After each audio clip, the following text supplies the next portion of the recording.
Hello everyone, and welcome to my channel. I hope everyone is having a wonderful day. Before we begin, please hit the subscribe button and give this video a thumbs up. The General Hospital recap for Saturday, June 27th, reveals that Britt Westbourne had an unexpected twist, while Anna Devane took the first step in exposing Cassius Faison aka Nathan West. Harrison Chase tried to focus on Brooklyn Quartermain and Phoebe at the pool, but it was impossible with Detective Joe Fitzpatrick arguing with Willow Kane nearby. Curtis Ashford supported Willow since he didn't believe she escaped Jordan Ashford's accident, and tried to blame Isaiah Gannon instead. When Isaiah arrived, he discovered that there was another person under suspicion, which caused him to clash with Curtis again. Willow ultimately decided to accompany Joe to the police station to clear up the misunderstanding. Chase ultimately approached Curtis and learned what was going on with Willow, so he informed Brooklyn and went to the PCPD as well. Willow accused ADA Justine Turner of attempting to blame her for this during the interrogation, because she failed to arrest her for attempted murder.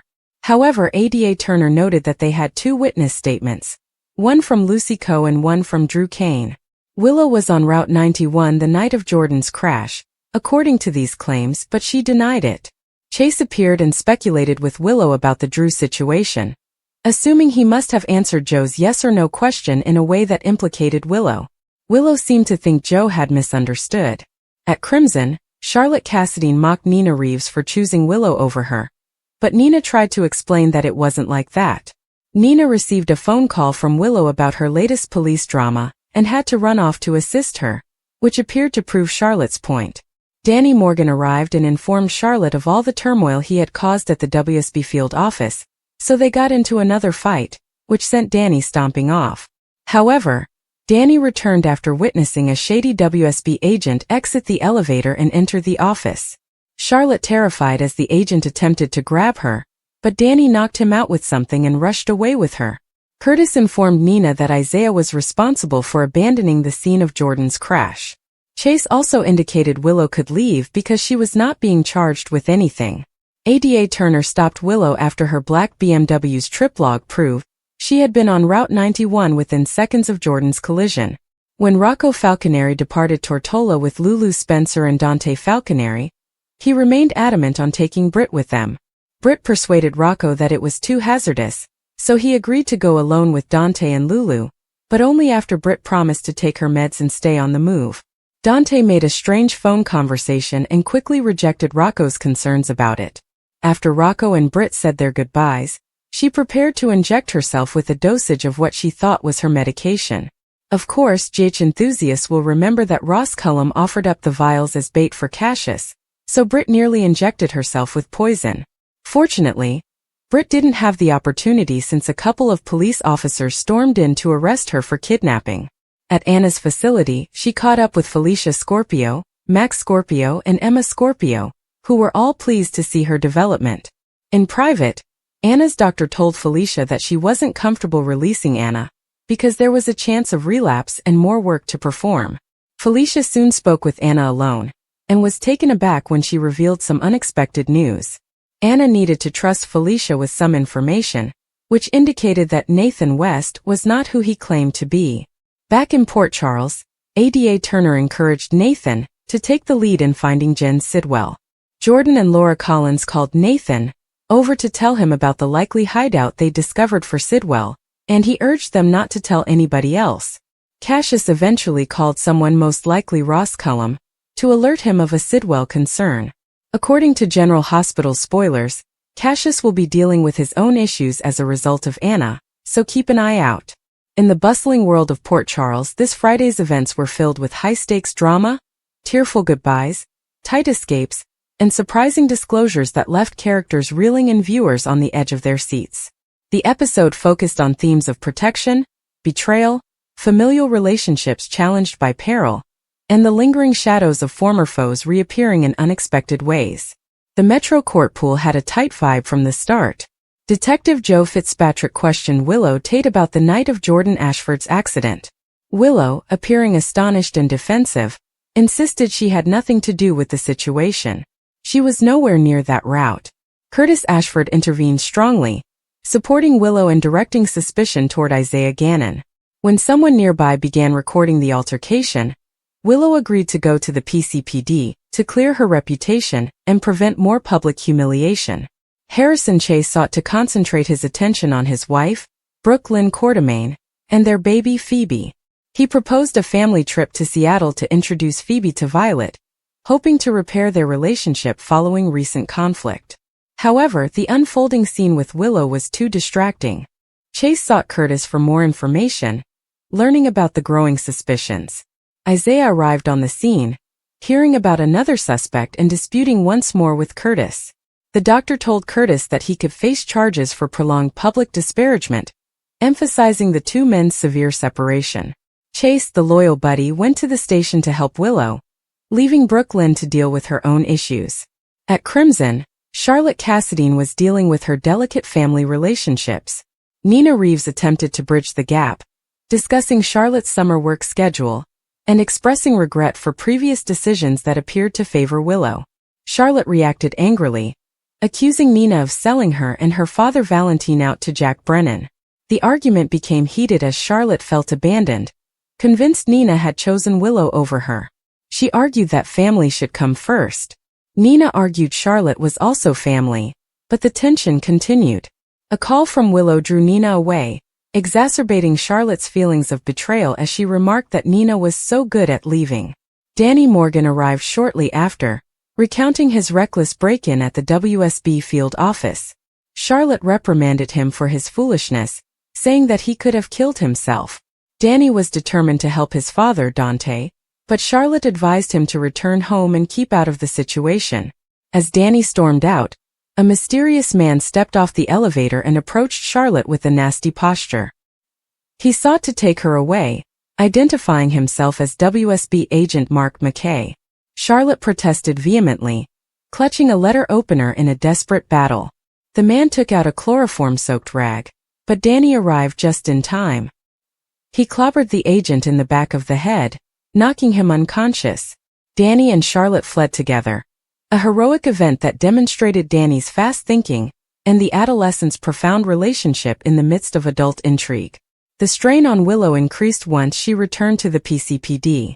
In the interrogation room, ADA Justine Turner questioned her, citing witness accounts from Lucy Coe and Drew Kane that put Willow on Route 91 the night of the accident. Willow said the ADA framed her out of vengeance after failing to convict her in a previous case. Chase barged in, wanting a private conversation with Willow and claiming she wasn't under arrest.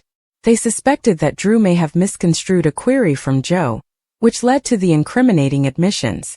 Curtis and Nina arrived to give help, with Curtis blaming Isaiah. However, the travel log from Willow's black BMW revealed a shocking fact. It showed her presence on the highway at the exact time of the incident. Justine blocked Willow's departure, leaving her future uncertain and the family devastated.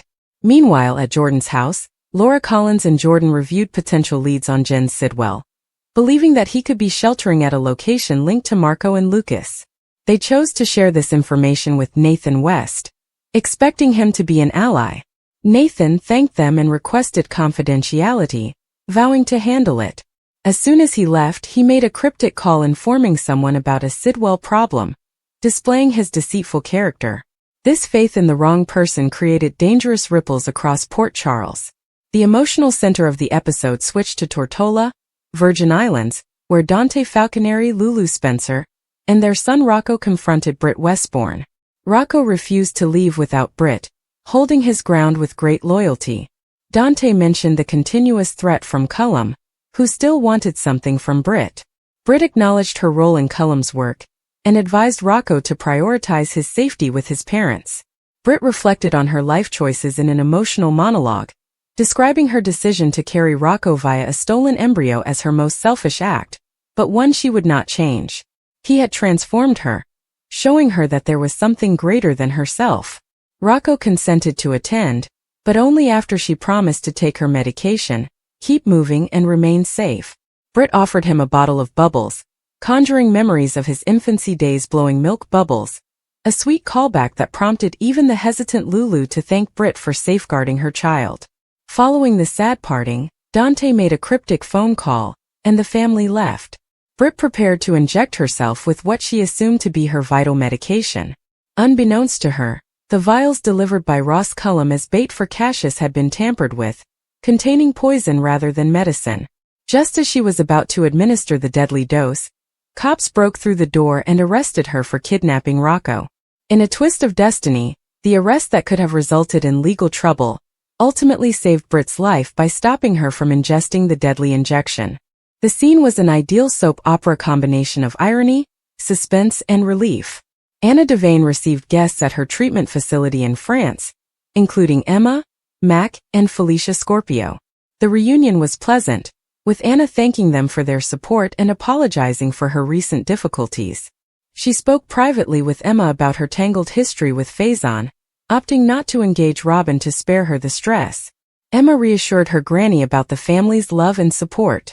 Meanwhile, Anna's doctor warned Felicia and Mac that her release was not imminent, as they wanted to ensure Anna could distinguish between reality and fantasy. Anna revealed her lingering doubts and memories to Felicia during a key one-on-one. She stressed the strength of their friendship before dropping the bombshell that Nathan West was not who he claimed to be. This disclosure, given with urgency and trust, was Anna's first significant step toward exposing Cassius Faison. It alluded to deeper intrigues involving the WSB, Sidwell, and Cullum, establishing Felicia as an important ally in the emerging story. The program expertly weaved these strands together, highlighting the intertwined lives in Port Charles. Willow's legal issues emphasized themes of redemption and mistaken blame, while Chase's unfailing support contrasted the ADA's aggression and family divisions. Danny's rescue of Charlotte demonstrated both juvenile gallantry and the dangers of adult espionage into child lives. Britt's imprisonment as heroine created a cliffhanger ending to her Tortola saga, preserving her for future episodes and stressing her delicate parental attachment with Rocco. Anna's warning to Felicia foreshadowed heated confrontations, as the fake Nathan continued his machinations. Throughout, character motivations were deep. Britt's transformation from a selfish character to one capable of tremendous sacrifice struck an emotional chord, particularly in her musings on parenting and remorse. Rocco's devotion, formed of unique circumstances, adds layers of poignancy, requiring Dante and Lulu to deal with appreciation and bitterness. Curtis' animosity against Isaiah represented both his protective instincts for Jordan and his tendency to jump to conclusions, hurting professional and personal relationships. Nina's attempts at reconciliation with Charlotte highlighted the difficulties of blended families and conflicted loyalties. Danny's impulsiveness, while perilous, arose from his love for his father, reflecting larger issues of familial duty. The production captures these variations with tight pacing, poolside confrontations brimming with summer energy, the sterile intensity of the PCPD interrogation chambers, the sun-drenched intimacy of the Tortola bungalow, and Anna's clinical stillness in France. Dialogue was rife with subtext. Accusations flew, confessions poured out, and threats loomed unspoken. Visual cues, such as the bubbles evoking innocence or the chloroform cloth indicating impending danger, heightened the tension without requiring explicit exposition. As the titles rolled, Port Charles teetered on several precipices. Willow faced probable prosecution, despite her denials, with her marriage and reputation on the line. Charlotte and Danny's escape raised doubts about the WSB agent's genuine motivations and Cullum's interest in the girl. Britt, who is now in custody, may be protected from the poison, but she is embroiled in legal battles that could reveal more about her interactions with Cullum. Anna's information to Felicia promised to expose the Nathan fraud, perhaps harming allies such as Jordan and Laura who had confided in him. Curtis' disagreements hinted at more professional consequences, while Chase's competing interests challenged his relationship with Brooke Lynn. This Friday's episode excelled at handling various plotlines, giving payoffs such as Britt's life-saving arrest and Danny's heroic intervention, while laying the groundwork for next week's upheaval. It reminded viewers why General Hospital is still a staple of daytime television. Intricate character histories colliding with new dangers, emotional authenticity amid outlandish twists, and the never-ending hope that love, loyalty, and truth will triumph over the forces of deception and revenge.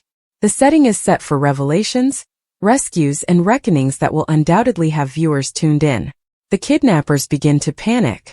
They are aware that remaining at the site raises the risk of arrest. Their meticulously planned strategy breaks apart as confusion replaces organization. What was supposed to be a faultless kidnapping devolved into absolute catastrophe. Danny continues to call for aid, unwilling to let fear stop him. His persistence motivates those close to intervene. Several residents move closer, and emergency services receive numerous calls reporting strange activity. The crooks rapidly realize they've lost the element of surprise. Rather than risk capture, the kidnappers abort their mission. They hurry to their car and depart before officials arrive. Although they escape for the time being, their unsuccessful objective leaves witnesses who can assist detectives identify them later. Danny's fast thinking saves the intended victim, who is shocked but not seriously injured. Those who arrived later find it difficult to believe that a single courageous decision spared a horrific disaster. Danny is overcome with emotion as the full significance of what nearly transpired becomes clear. The failed kidnapping is widely reported in Port Charles.